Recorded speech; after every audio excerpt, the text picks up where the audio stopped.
First of all, drop a like on the video if you've been really excited for the Samsung Galaxy S10 launch and you're over the moon that it's finally arrived. The Samsung band there, which I've still got on, and I'm not really sure why, because I just look like I've been to Glastonbury and I've not had a shower. I have had a shower, all right?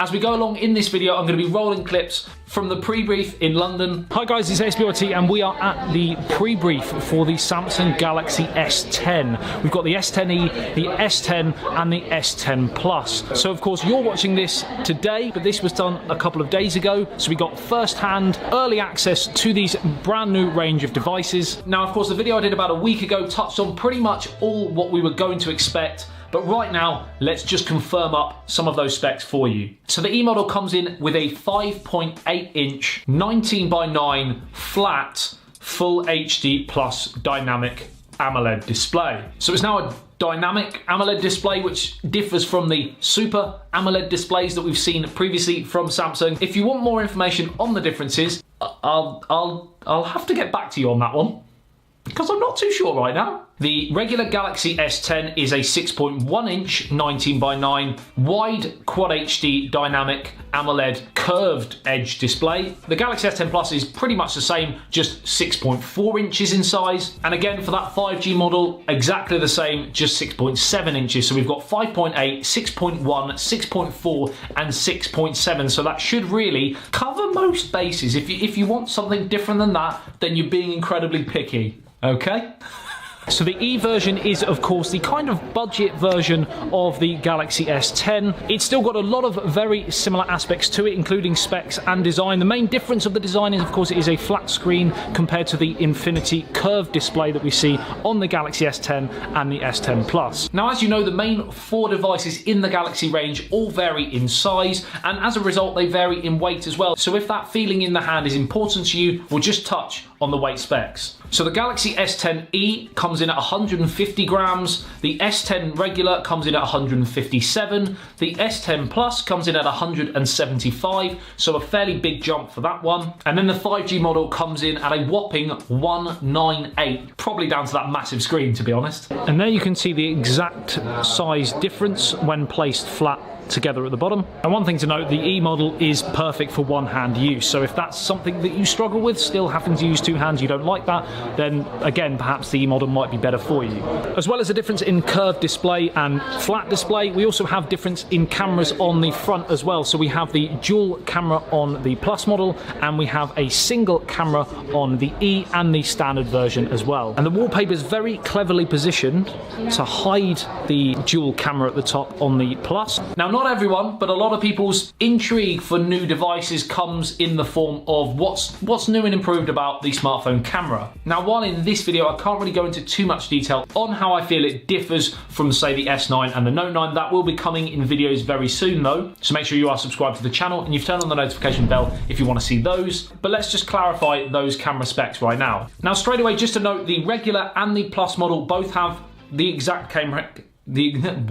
What was that? The exact same camera setup, and we'll get to that. And then we'll touch on the E and the 5G models because they differ slightly. So the regular and the S10 Plus have a 3-camera lens setup. And this consists of a dual pixel 12 megapixel OIS wide f1.5 and f2.4 AF. And it also has a 12 megapixel OIS telephoto lens with f2.4 aperture and again with AF. Is a 60 megapixel ultra wide lens with f2.2 aperture, and I believe it's fixed focus as well. So in layman's terms, we have the primary regular lens, which has a dual aperture, so you can go from f1.5 for when it's kind of dark out for your night shots, right the way up to f2.4. And this gives you great control, especially in those low light situations, something we saw in the S9 and the Note 9. We also then have a wide angle lens, which is going to be very popular, and we have the telephoto lens as well for when you want to zoom in and not lose any clarity. Now, as I predicted in my video last week, the E model drops one of those camera lenses, and the one they drop is, of course, the telephoto. So it has the primary and the wide lenses. Now, the 5G model has everything that the S10 and the S10 S10 Plus have, but it also has a fourth and final 4 camera lenses on a smartphone. Is that too much? We've seen it with the Samsung A9, which was released at the back end of last year, the world's first 4 camera lens setup. We've got it again with this 5G model. So that fourth camera lens on the 5G model has an HQ VGA, a 3D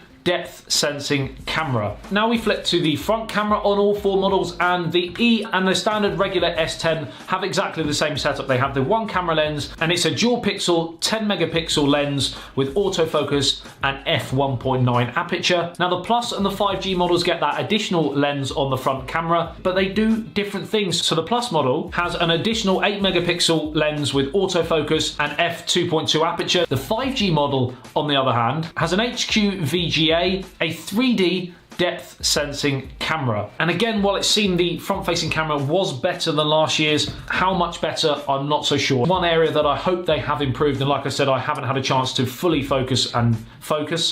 See what I did there? Camera? No?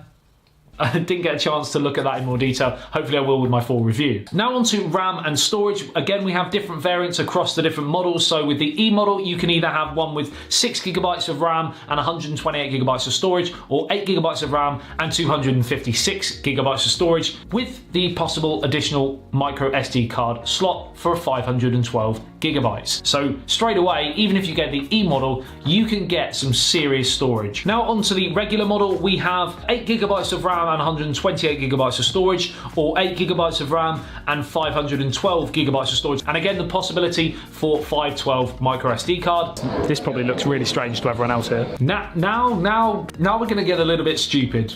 Okay, because the S10 Plus model, even more so than the 5G model, because we'll get to that as well, but the Plus model really does something that I didn't think would happen currently in a smartphone, and I'll talk to you about the options. We have 8 gigabytes of RAM and 128 gigabytes of storage. That's the only variant for the standard build of smartphone, but of course if we jump to the either ceramic black or ceramic white models, you can have either 8 gigabytes of RAM and 512 gigabytes of internal storage, or 12 gigabytes of RAM and 1 terabyte of internal storage, with the potential for that 512 micro SD card. 1.5 terabytes of storage in a smartphone. Who out there would actually ever manage to fill that up is beyond me, but it is still great to have that internal storage. And again, 12 gigabytes of RAM, for me personally, don't think it's really necessary for a smartphone currently with what we can do with smartphones and what people do with smartphones. But again, why wouldn't you choose to have it if you can? Of course, if you can afford it, because that's another matter which we're gonna get to as well. And then nice and easy for the 5G model, you have one variant, 8 gigabytes of RAM and 256 gigabytes of storage, again with that possible micro SD card expansion. That for me seems a little bit strange. I think most people that would want to go for that 5G model would possibly want options for bigger storage or bigger amounts of RAM if you can get that with the Plus model. I'm not really sure why you can't with the 5G, but again, just my opinion. And of course, you may not need it. You may just want 5G, standard, bam, done. Next. Right, now we're going to jump onto battery, and again we're probably going to cover most people's battery needs with the 4 different devices. The E model comes in with 3,100 mAh battery capacity, the regular version comes in with 3,400 mAh, the Plus model comes in with 4,100 mAh, which decent, can't complain about that. And the 5G model comes in, obviously with that larger display, you're going to need to power it, it's going to take up more juice. 4,500 mAh battery capacity. You're probably never going to struggle for battery life with the Plus and the 5G models. I'm not sure without testing how the regular and the E models are going to stack up. Obviously the E model has the smallest battery, but it only has a Full HD Plus display, not Quad HD, and it's a smaller display as well to power, so it might be good enough. Now the color options are, I'm trying to remember from the pre-brief, I didn't write it down, too casual. Maybe I should have done, because I'm probably going to give you the wrong information here. But in my head, we're going to go with colours. If I'm wrong, let me know in the comment section below, but I'm going to be there or thereabouts. We have Prism Blue, Prism Green, Black, White, Ceramic Black, and Ceramic White, possible Plus model variants, and the possible extra E model variant colour is canary yellow. I think I'm right with that. I've got a weird feeling I've missed a colour, but that should do you for now. Now, one thing I believe Samsung, and we'll know when this video goes live, that I think Samsung will be talking up at the launch is the ability to wirelessly charge other devices using the wireless power share. And this is a feature that runs right across the 4 different devices. This isn't necessarily new, it has been done by other brands, but it's still relatively new on the market, and it's the first time that Samsung have produced a product that's used it. Now, Samsung are also releasing their wireless earbuds, which can be charged using this form of wireless charging from the smartphone, and these earbuds will be made available on launch as a free gift with pre-orders in certain regions. Also across the board, we have fast wireless charging 2.0, and one thing that separates the 5G model from all the other 3 is the super fast 25 watt wired charging. Now, while that might not be the fastest on the market currently, it's still pretty quick. Now, again, another thing that's going to be talked up is the 3D ultrasonic fingerprint recognition for unlocking your device. This is going to be right across the board from the regular, the Plus, and the 5G models, and that is, of course, in the display. Now, on the E model, the fingerprint sensor is actually on the power button on the side. I don't mind that option, but there are a few of you that are skeptical about that. Let me know in the comment section below whether you think that's going to be a deal breaker for you. The SoC is going to be region specific, so if you're from the States, for example, you're going to get the Snapdragon 855 from Qualcomm. If you're from Europe, you're probably going to be looking at the Exynos 9820. Similar in terms of quality. Some people prefer the Snapdragon variant, other people will prefer the in-house Samsung Exynos SoCs. Tomato, possibly. Let me know in the comment section below which side you're on. Now, all 4 devices have 2D facial recognition, so it's not going to be the most secure, but also as a result of that, it's probably going to be fairly quick. So again, it's whether you prefer speed over security or security over speed. Just juggling here. Was never really good at juggling, to be honest.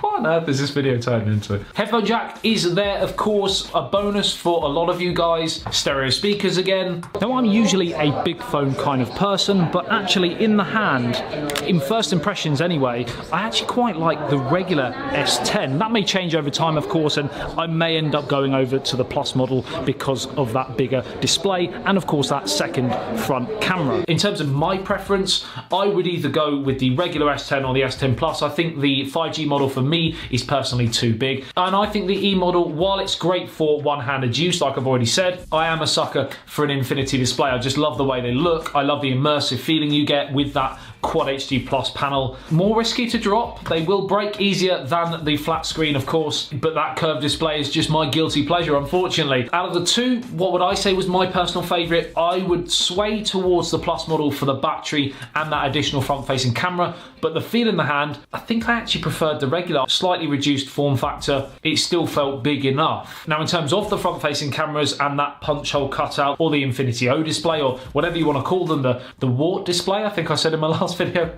While I personally don't mind it and think it's probably better than having like a large notch, I'm not sure whether it's better than a water drop notch. And also, the wallpapers were very cleverly made by Samsung so that it kind of hid that top right hand corner. If you were using it a lot and you were browsing the web or using anything with kind of bright display colors like white and yellow, and you are going to see it, it's going to be a lot more in your face. Again, I think I would get used to over time, but whether you guys want to get used to it is, of course, another matter. Now, in terms of pricing, I'm not currently 100% sure on that. We weren't given that information, sadly, at the pre-briefing, but hopefully you will have watched the launch. You'll know what that is, and you can write in the comment section below so that anyone's watching this now, we will know the price.